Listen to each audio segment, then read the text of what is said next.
How's it going, everyone? It's Harvey from Marshall 1000. Today is February 3rd, 2021, and today we're going to focus on the major Midwest snowstorm that could bring up to a foot of snow in some areas, as well as a potential major Northeast snowstorm that could happen, and we'll determine the chances of the major Northeast snowstorm to happen headed into next week. But before I begin, make sure to subscribe if you want to see more about the late calls. Make sure to like if you like this video, and make sure to turn on post notifications if you want to see even more weather-related content. So let's begin by first taking a look at the potential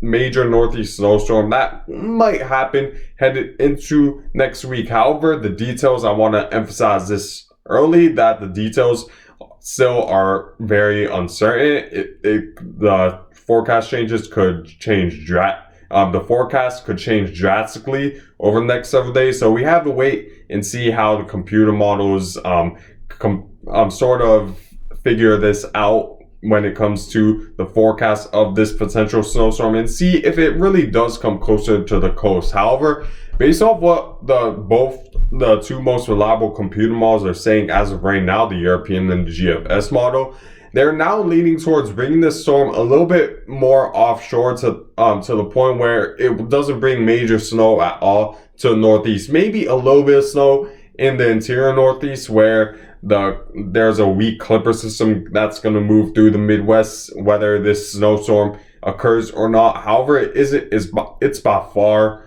not a major snowstorm, as it's most likely at most going to dump maybe 5 to 6 inches, but for the most part, I'd say 1 to 3 with this weak clipper system in the interior Northeast. However, it's still uncertain, but both of the computer models are now leaning towards bringing this storm more offshore than usual, but we still have to wait and see, because again, 4 days out, a lot could change within 4 days with the computer models forecast. However, I would say at this point, it's more likely to stay offshore, and the reason why is because the computer model has been detecting that the jet stream dip won't be as pronounced, and there's gonna be a point in the jet stream. The jet stream won't really be a point in the jet stream where it's gonna move in a vertical direction to the point where it'll bring more southerly winds of the storm. So it'll move this storm further northward quicker,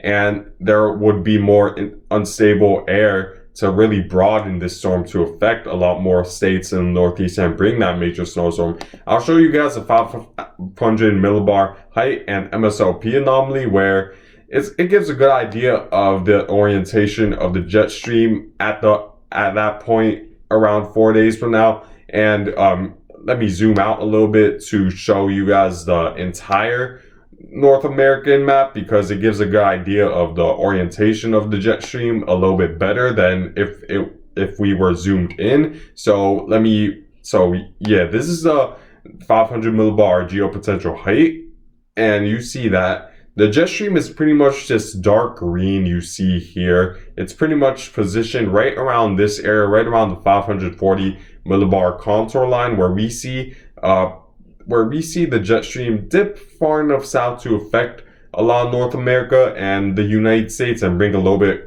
cooler than average temperatures in the north. However, the thing I want to point out is that the jet stream there isn't really a point in the jet stream where the jet stream is more in a straight up vertical position, as for the most part the jet stream moves in a mainly horizontal direction, or its position is mainly horizontal, maybe a little bit diagonal at times, especially as it moves more and more towards the east, where there's a Bermuda high steering the jet stream winds more towards the diagonal direction. But for the most part, there isn't really a point in the jet stream besides maybe this area off the coast of Alaska that's straight up vertical and would bring a storm straight up northward. And this is a thing that the computer models have been detecting, that the jet stream won't be as pronounced and bring more of a vertical orientation with this jet stream to steer the storm further up northward a little bit quicker, closer to the coast, as now they're leaning towards this jet stream to be more diagonal and horizontal than originally forecast, which is steering the storm a little bit further offshore than the earlier computer models. To show you guys this, let's look at the previous runs we've seen with the GFS model. And if we move forward by a little bit, we need to even go further back than this run to really see it closer to the coast. If we take a look maybe at this run, the jet stream dip is a little bit more pronounced, and it's slightly closer to the northeast coast, and we see a little bit more cold air behind it, which would make a more unstable environment right here and broaden this storm to affect the northeast. However, it does seem to be the case with either the GFS or the European model that this storm will move very close to the northeast at this point. It definitely could change, or still 4 days out. Maybe the computer models detect a little bit more of a jet stream dip that would steer this storm a little bit closer to the coast and broaden it to affect a lot of the northeast. However, at this point, the more likely scenario is that this stays mainly out to sea, especially since both the computer models are agreeing with that forecast that this won't really come close to the coast at this point around 5 days from now. But still a lot of uncertainty. I just want to emphasize that this could change, but I would say for the most part, I don't want to say it's most likely. Well, it is more likely to happen at this point, but still a lot of time remains. So we still have to keep in mind of this low pressure system, because if there's a little bit more of a jet stream dip that's more pronounced and creates a little bit more of a vertical position in the jet stream that'll steer the storm further up northward a little bit quicker and closer to the coast, then we definitely could see a major snowstorm. However, at this point, it seems like the jet stream dip won't be as pronounced, or won't be as much unstable air to rapidly intensify and broaden this storm. And it seems like the jet stream dip won't, and it seems like the jet stream will mainly position itself to mainly bring vertical upper level winds a lot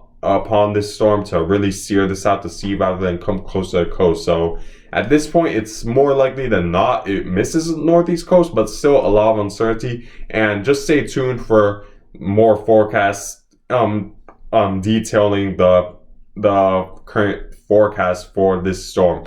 But now let's move on to the more short-term snowstorm that could happen. That's pretty much inevitable that's going to happen over the next several days. Let's zoom in a little bit to the United States map to show you guys this potential Midwest snowstorm that could bring over a foot of snow in some areas in the northeast. So let's take a look at what the GFS forecast model is saying. So this storm will originate from a little bit of a trough moving through the Northwest Pacific, which has been typical for this winter, as it's been a very moist winter for a lot of the Northwest Pacific. And it's going to continue as the jet stream is going to position itself to bring more snow and rain and precipitation overall to a lot of the Northwest Pacific. And however, this trough will eventually move further eastward, and there's going to be a pretty strong ridge right around the eastern half of the United States. And on the western side of this ridge, it's going to bring fairly strong southerly winds right around the Midwest states, and that'll bring a lot of that warmer and humid Gulf of Mexico air further upwards in latitude, and it'll bring a lot, and it'll interact with a lot of this cold air that's further northward, and that'll create an unstable environment in the Great Plains, which will force a lot of that humid air aloft, and eventually will condensate right around the Midwest to create a lot more precipitation. And as you can see, there's a pretty big jet stream dip right around this trough right here because of the stronger northwest winds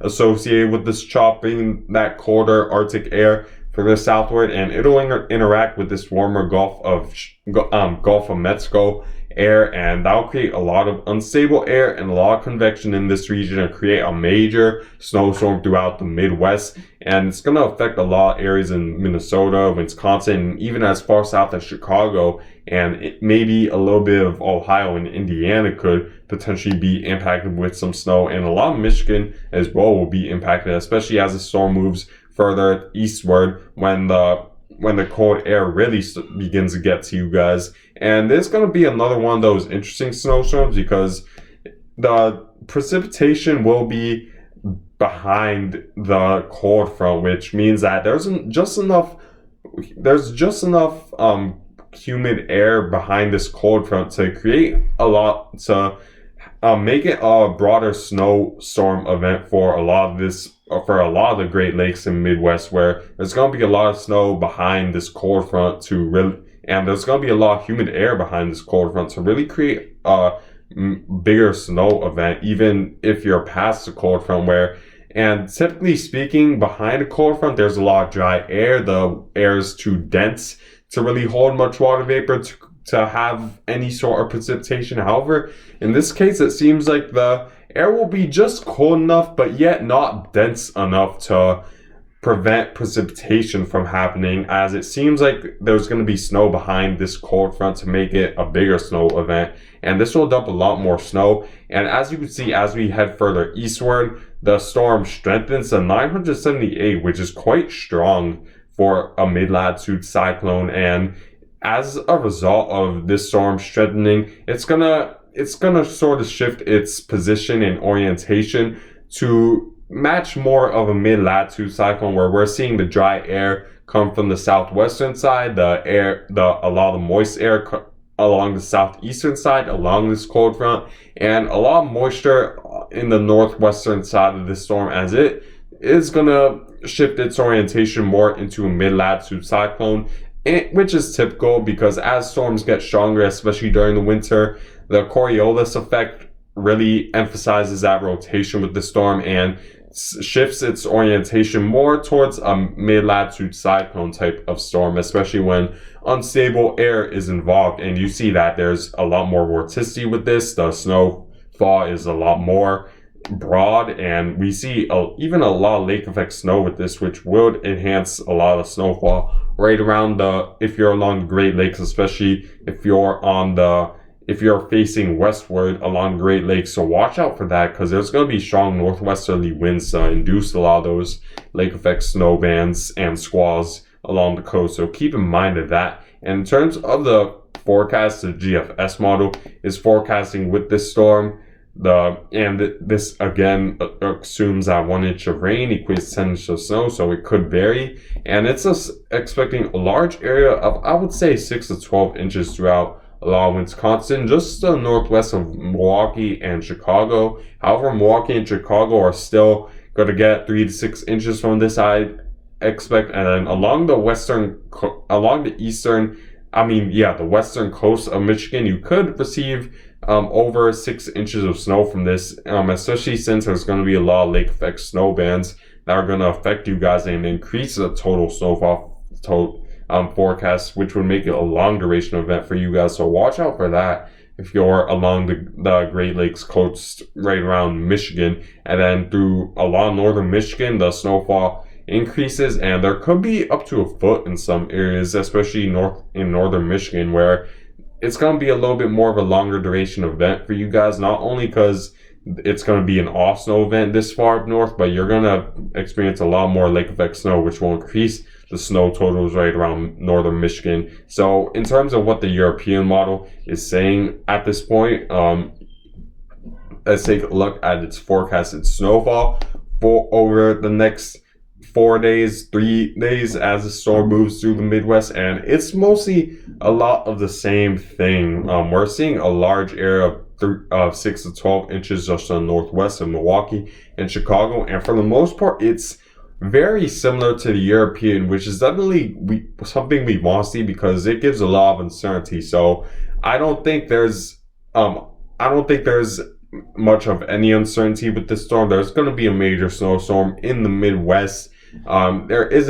It's unlikely that there's going to be such a drastic change of bringing little snowfall, as it's most likely going to bring a large area of 6 to 12 inches throughout the Great Lakes region. So keep that in mind if you're in those regions. And then 3 to 6 right around Chicago and Milwaukee, which is definitely something you guys want to keep in mind as well. Just because you aren't in the biggest snowfall does not mean you will miss out on all the impact. So in terms of my snowfall forecast, combining what the European model and the GFS model is saying, this was a very easy snow forecast to make because of the certainty of both of the computer models. And for the most part, I'm agreeing with both of the computer models, 6 to 12 inches throughout Wisconsin, Michigan, and then right around the western shores of Michigan. And then you see that a large area of 3 to 6, which extends in Des Moines and Chicago, and even a little bit of Minneapolis, and then 1 to 3 just to the southwest of this storm. So we just have to wait and see. And of course, I was talking about the potential major snowstorm,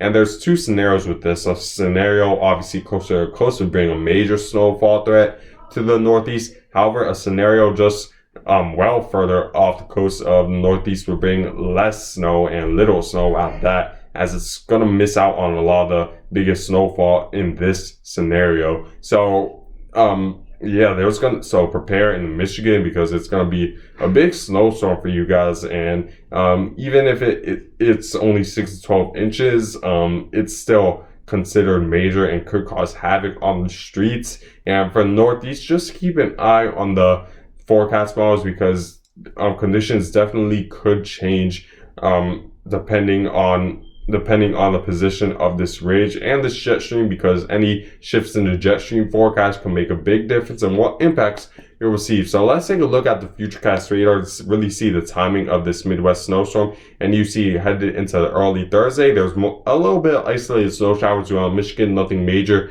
just yet. However, that'll quickly change as right around the morning time on Thursday, we're really going to see that snow swath expand because of the increased unstable air right around the Midwest, which will induce a lot of precipitation, and then heavy precipitation throughout Wisconsin Thursday afternoon. So I'd say around that time frame, expect a lot less snowfall. And then through Michigan, it should be the worst right around Thursday night to very early Friday, and it'll bring major snowfall through, guys. So prepare if you're along the Great Lakes, where there's going to be a large area of heavy snow, and the worst will be Thursday for a lot of you guys, especially in Wisconsin and Michigan. But anyways, guys, I thank you guys for watching. Make sure to subscribe if you want to see more weather-related content. Make sure to like if you like this video, and make sure to turn on post notifications if you want to see even more weather-related content. And I hope you guys have a good day.